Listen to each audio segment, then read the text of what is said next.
Welcome to the Next Level Human podcast. As a human, you have a job to do. In fact, you have 4 jobs: to earn and manage money, to attain and maintain health and fitness, to build and sustain personal relationships, to find meaning and make a difference. None of these jobs are taught in school, and that is what this podcast is designed to do: to educate us all on living our most fulfilled lives through the mastery of these 4 jobs. I'm your host, Dr. Jade Tita, and I believe we are here living this life for 3 reasons and 3 reasons only: to learn, to teach, and to love. In this podcast, I will be learning, teaching, and loving right along with you. I'm grateful to have your company. Here's to our next level.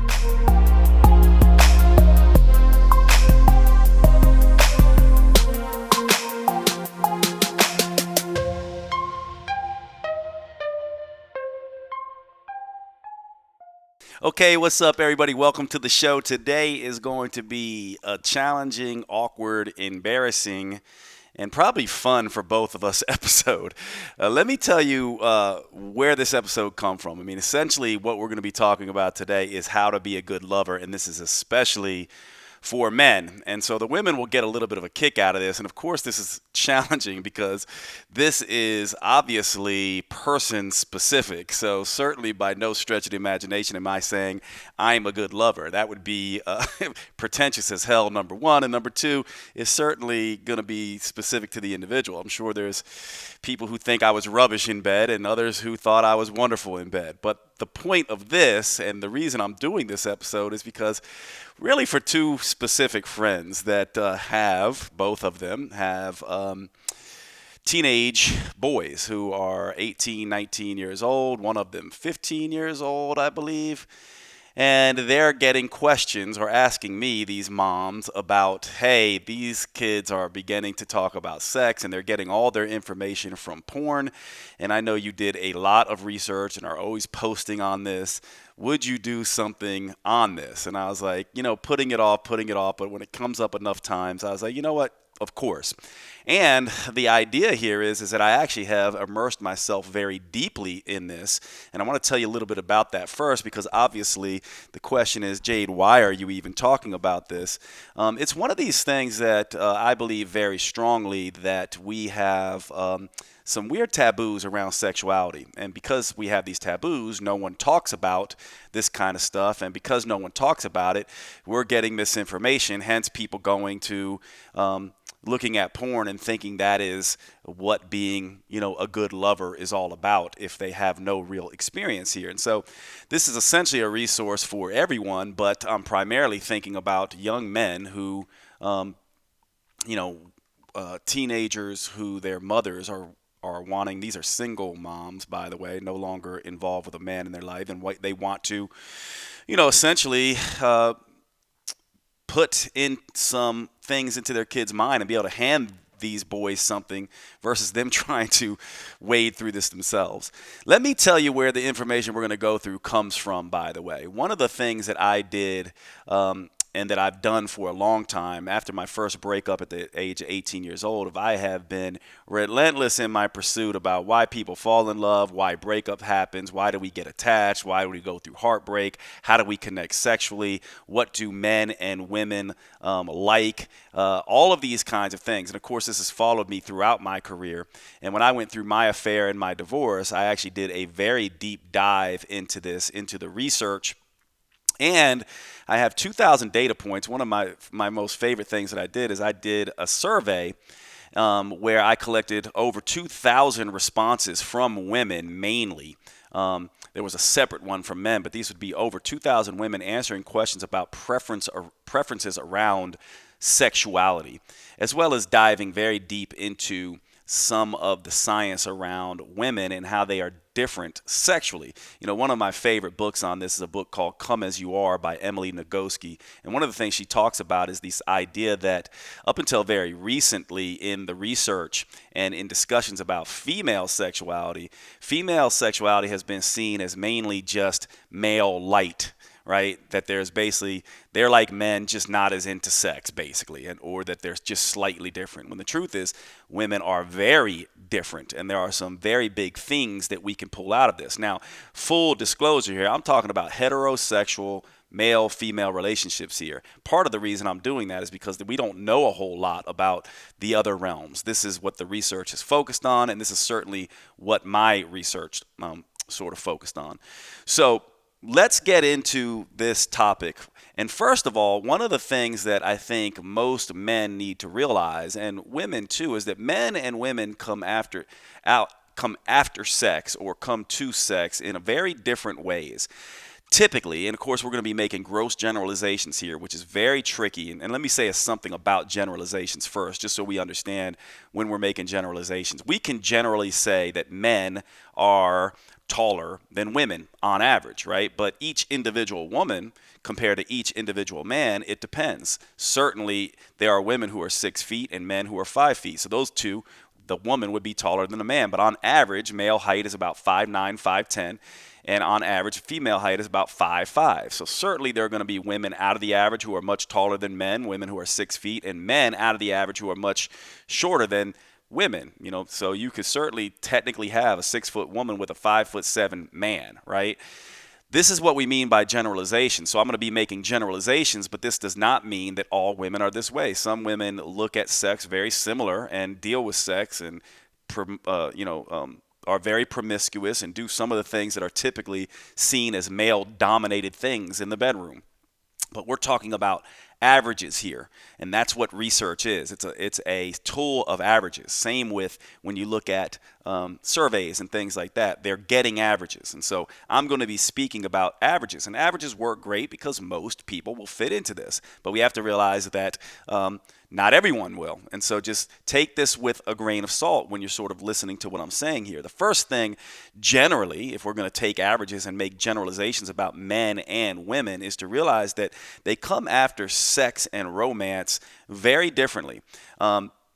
Men are very physically driven at first, so they respond to physical cues mostly, right? The way a woman looks, her hourglass silhouette, breasts and butt and this kind of thing, right? So men are relating to women very much like this in general. Now, it's not that women don't relate this way. It's just that they relate more on a psychological realm. It's also not that men don't relate on a psychological realm. It's just that they're mostly physical. So in general, we could say men come at this from a physical point of view first, and then they go into the psychological realm. Whereas women come at this from a psychological realm first, and then they get into the physical. So one of the ways I've heard this described, and I really liked it, is that men are oftentimes looking for a sex object, and women are oftentimes looking for a success object. In other words, this is just a succinct way of saying men go physical first, then they decide about their emotional connection to women. Whereas women oftentimes go emotional, psychological first, then they decide about whether they want to be romantically, sexually involved with a man. And so this is one of the first lessons about being a good lover as a man, is to realize that how you behave outside of the bedroom is every bit as important to a woman as what you're doing inside of the bedroom. That might be different for a man, right? Where a man may not be looking at that stuff until later. He's coming at it more from a sexual point of view. So this means authenticity, being in passion, and having purpose as a man becomes a very potent sexual stimulator for women. It's the thing that they are responding to. They're responding to success and power. And by the way, this is not about this old stupid idea that women are money hungry kind of thing. It's more that if we look at from an evolutionary standpoint, women are looking for confidence. They're looking for men who can essentially provide. In a sense, when we look at people who we want to be romantically involved with, whether we realize it or not, we're evaluating them on whether we're attracted to them and whether or not they are actually good parent figures in a sense. Our lovers are simultaneously sex objects in a sense, but also friends and kind of parents in a way. We lean on them very deeply in this regard. I also want to briefly talk a little bit about a distinction between a lover, which is someone who you revisit sexually, you have a deep sexual recurring relationship with, versus a one night stand, which are two different things. We may go seek one night stands. Men typically do this more than women do for very different reasons. And so this is not about how to be good at a one night stand. This is about how to please your lover and, sort of make a difference in that regard. So the first thing we kind of want to say is, how do you show up outside of the bedroom that will make women crave you, in a sense, as a man? And ultimately what this comes down to is really authenticity, passion, and purpose. In other words, women want to see that you are who you say you are, that you are doing your four jobs in a way that is useful and productive and can provide. In a sense, they're looking at, would you make a good parent to their kids, whether or not they want kids at all or even looking at you in that regard. They still want to see that. And when I say the four jobs, I essentially mean, and by the way, men do this to women too, it's essentially evaluating people on how well they're doing their four jobs in finance, in health and fitness, in personal relationships, and in purpose and meaning. And so when a woman is evaluating a man, she's going psychological first. So she's looking at these four jobs first, and then she is simultaneously looking at, are they attractive and do I feel chemical, sort of oomph towards this person? But she's really looking at this as personal relationship wise. Are they going to be cool around my friends? Do I like who they are? Are they confident and charismatic, and will my friends like them? She's looking at it like, do they have purpose and passion in their life? It's one of the reasons why women tend to really fall for like these very passionate artists and people who, chase their dreams and things like that. Are they authentic? In other words, are they owning completely who they are? So in a sense, a man who is rich and wealthy and powerful and successful, who's not actually in a position where they are real and being authentic, is probably less attractive to your average woman than a man who is owning his authenticity, is 100% who he is, but maybe doesn't have money. So it's not always the success and power aspects of things. And then of course the health and fitness job and the finance job are both ways that women evaluate in terms of success, in terms of power, in terms of, is this person someone who can provide, is going to be around, is useful in that way? And so this is one of the things that I think is important for men to understand. Women smell neediness from a mile away, and they also smell fakers from a mile away. And no matter how good looking this man may be, if he is a faker or if he is needy, women will oftentimes be turned off by that and not want to be sexually engaged with this person. And this is very important because it goes into being a good lover. When a woman is oftentimes looking at us, men might see a woman walk across the room in her panties and bra and get excited by that and be like, baby, I want you, right? Well, a woman oftentimes will respond more when she sees you on stage speaking or engaged with people doing your thing and sees you showing up in the world as a powerful, productive, authentic male. She is oftentimes more turned on by that than seeing you with your shirt off standing there in the morning. And this is a lot of times what men don't understand about how women relate to sex. Now, there's a couple other things here that I think are important to understand. There's sort of a dance that happens with lovers as you first meet. Part of it is first sexual curiosity. A male and a female see each other and they might be sexually curious about that person. Men typically relate to this more and do this more, where they'll kind of be like, ooh, she's attractive. And so they will imagine maybe what she looks like naked or what it would be like sleeping with her. Whereas a woman may see a person and go, oh, he's attractive, and maybe go, I wonder what he's like to be with in a relationship. And this is very interesting how women and men will kind of see this differently. Now, of course, this is averages. It's not always. There's certainly women who will look at men and just be like, I just want to jump this guy's bones, and that's all it's about for me. But we're talking about in general.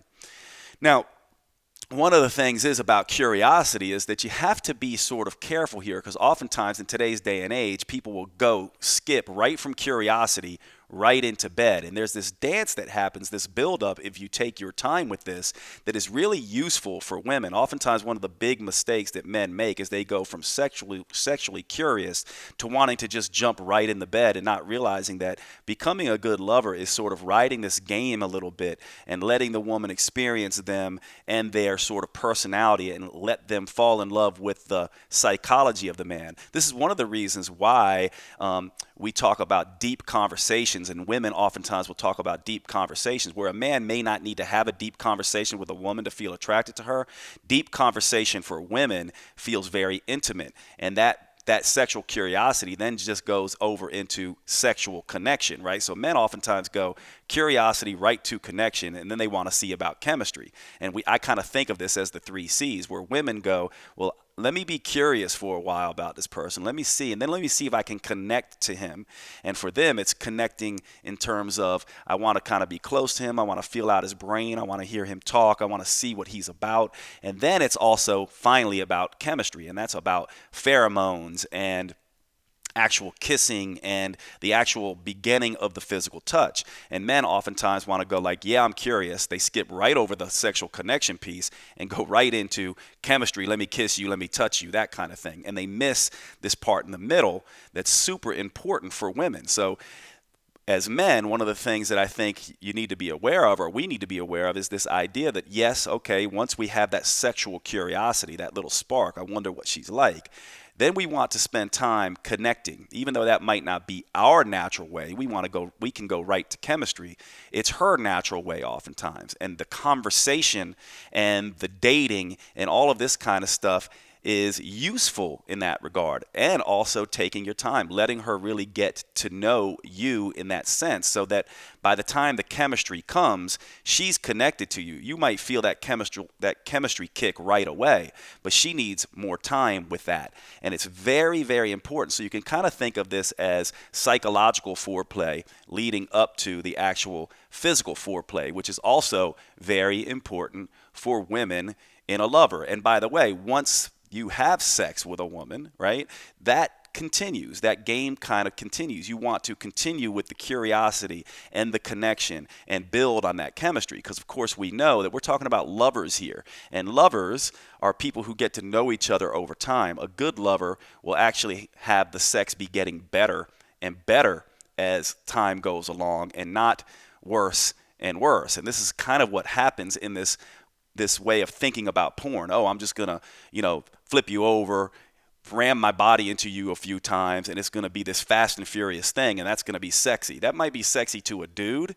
That's not going to be what most women want, rarely. What most women want, if they're looking for a lover, is they're going to want someone to connect with them and then ease into the chemistry part of this. And so once in the bedroom, this is, the idea of, courtship and dating. And then once you're in the bedroom with a woman, women say this very, very clearly. And I actually, for the women listen to this, I have some tidbits for you on this too with men, is that the research shows this when you look at what women tend to want in sex. And it also, women say this to me all the time. And this survey that I did was very clear on this. Women typically need more foreplay. They typically want things to be slow. They want much more touching and kissing than men typically will do. And what I mean by that is like touching, not just, touching the breast and the butt and all of that kind of stuff, but touching the body, the back, scratching the back, rubbing the back, long, slow kisses, really exploring the woman's body before you just, get your finger in her or penetrate her. It's really about getting her to the point to have this sensation of full body touch. Women love this idea of foreplay that kind of gets them going. Now, of course, the first time you're with a woman, it is it's really about exploring her and the two of you exploring together. You can't figure out exactly what someone likes in one time. And so that's the idea of going slow. It's feeling it out. You don't want to be putting on an act. You don't want to be like, oh, well, here's my repertoire of moves. What you kind of want to do is just be like, let me touch you. Let me feel you. Let me go slow. Let me be soft. Let me feel. Let me connect. Let me touch. Let me tease. Let me take this process very, very slowly and feel this out and let her guide you. I mean, in the end, women are the controllers of the sexual realm. And so essentially, one good rule of thumb that I think women have taught me and talk a lot about is like, you'll know when I'm ready for you by my actions, by my the way I'm leaning into you, or the way I'm thrusting up into you, or the way my breath picks up, or the way I'm looking at you. And so you have to get very intuitive, and you can't get intuitive in feeling unless you take your time. Most men want to rush this entire process so fast that they never actually get to read these signals off their women because they're so in their own head and so like, let me get to the next stage. Oh, okay, now I kissed her. Now let me touch her tits. Now I touched her tits. Now let me, touch her pussy. Now let me do the next thing. Now let me penetrate her, right? And this is the way that men typically do. It's rush, rush, rush to the end. Really, what you want to be doing is let me just caress her, smell her, touch her, taste her, really just feel all of that and let it be that. And sometimes it's best to leave it be right there instead of being like, I have to go all the way. Sometimes that can be the best, most pleasurable thing. One of the other things that I think a lot of men miss is this idea of like just jumping right to penetration, instead of realizing that what you really want to do is you want to become expert with your hands and your fingers. One of the interesting things that we know about women from the research is that most women can only orgasm through clitoral stimulation. Most women do not orgasm through vaginal penetration. And so if you want to please a woman, basically what you want to do is you want to be thinking about paying a lot of attention to the clitoris. And so that means touching. That means stroking. That means using your mouth. That means lots of clitoral stimulation and gentle clitoral stimulation. Think about a woman playing with you and your penis, right? If she just grabbed it and started yanking on it, pulling it all over the place and treating it like it was a stick shift, you'd be like, come on, what are you doing, right? So the idea here is to go slow and to use your hands and become an expert with your hands, and then become an expert with your mouth, and then become an expert with your penis. And so to me, it's this three-part process that women oftentimes talk about. Imagine what you can do as a lover if you can get your lover off with your fingers and with your mouth, and if you're lucky, with your penis. And this is the kind of thing that you should be thinking about. One of the things that came up in my survey, by the way, with women was this idea of men. It came up over and over and over again, and it made me just be aware myself, and it also made me just want to shout this to the rooftops to every man that I am, involved with, all my friends. And that is this idea of a selfish lover, that it comes up over and over and over again. I'm tired of men who are selfish lovers. I don't want a selfish lover. The worst thing you can be is a selfish lover. And by that, what they mean is men who just want to get in, come, and then they're essentially done. So they make sex all about their pleasure.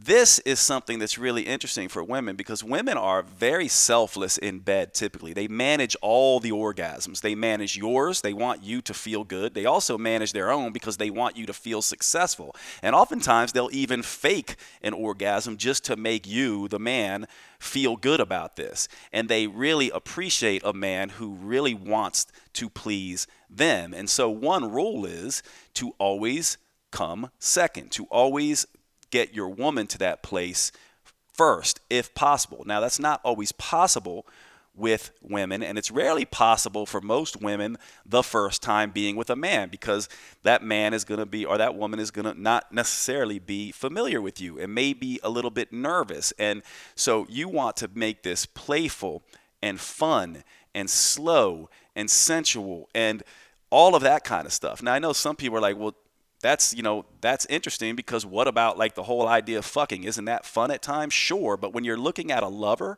first you need to connect. First you need to know them. Then that can become fun in the end when you really know each other and what each other like. And that's an important aspect of this. And so to me, that's one of the things you want to do. Slow down is rule number one. Really touch, really explore. Learn to use your fingers, learn to use your mouth first and foremost. That's your best chance of pleasing a woman, and you want to make sure she's pleased first. The other thing about this that I hear from women a lot is that not trying to solve the whole equation in one lovemaking session, right? It's not like you're not gonna like, be like, do you like this? Do you like that? What about this? What about that? Oftentimes that comes after the fact. That's great pillow talk. That's great for afterwards, where you get to sit and kind of debrief in a sense. I love that you like that, or I love that you talk to me like that. And if you're listening, oftentimes people will tell you exactly what they like, right? But oftentimes those discussions are best to have after the fact. Oftentimes the first sort of interaction with someone is sort of this feeling out process, and just being very present with someone and being intuitive and really thinking, or not thinking so much about it, instead being connected and deeply, sort of in touch with the person you're with, and not trying to jump into a porn scene. Instead, just be with each other. And slowly but surely, that comfort level turns into wonderful sex, which again goes back to what I said in the beginning. You want to really understand the curiosity process and the connection process before you get into the chemistry process, because being sexually curious and then sexually connected leads to great chemistry in bed. And this is how, and by the way, it even does for us guys as well. One of the tidbits I'll give to women, when you get to an older guy like myself, now I'm 45, for me, where I may not have needed foreplay as much or even thought about foreplay as much when I was a young man, now I love it. And a lot of my the older guys that I am friends with oftentimes talk about that. We now need a little bit more foreplay than we may have needed or wanted when we were younger. And so oftentimes women don't understand this either. This slow process serves both men and women in the end. And if you want to drive a man crazy, even a younger man, it's that anticipation phase. It's the teasing factor. It's all of that men will really get into. And by the way, you men, think about that. Women want that too. So imagine being in a position maybe where you say, I am going to just please her until she essentially is wanting me, and I know she wants me, and maybe she's like, come on, like, please, like, now. And in a sense, you're sort of waiting for that moment where the intensity builds, where it's just right. And you will sort of refine this process over time. But that's what a beautiful, sort of sexual experience is like. And so I think that's an important sort of piece to understand. Now I'll just give you a couple things from the research that I think men need to understand. And by the way, most of this, what we're going to cover now, is coming from Emily Nagoski's book, Come As You Are. One of the things that you have to understand about women is that they don't rev up like a man. It's not a linear, like, now I'm erect, now I'm ejaculating, now I'm having an orgasm. Like men, it's pretty much from start to finish. It's very linear. It's very predictable. Most men, once they get going, if you stimulate them enough, you are going to bring them to orgasm. That's like, right away. As a matter of fact, when you look at orgasm related to men and women, what you see is right around 15 years old, 90 some plus percent of men it's basically straight from stimulation or orgasm. With women, it's really interesting because they slowly start to have increasing orgasms as they age, and they start hitting their mid-30s. That's when women start to peak in orgasmic sort of intensity. And most women still, there's a pretty sizable amount of women who don't orgasm, and very few women orgasm. About 30% of women can orgasm through penetration, and even that is unpredictable. And so you have a wide range for women in terms of their ability to orgasm. This isn't about you men doing something wrong.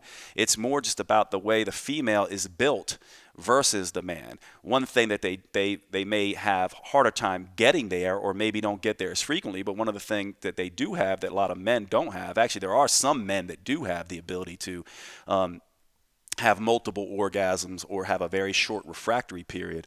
But women tend to be able to have a very low refractory period, and some of them can orgasm, multiple times. But it's very different, right? So this idea of this porn world where women are just coming all the time, no matter what, and squirting everywhere, and this is not real life. You don't have these huge penises that show up in the porn world. That's not your average man is not built like that. So you need to kind of look at this.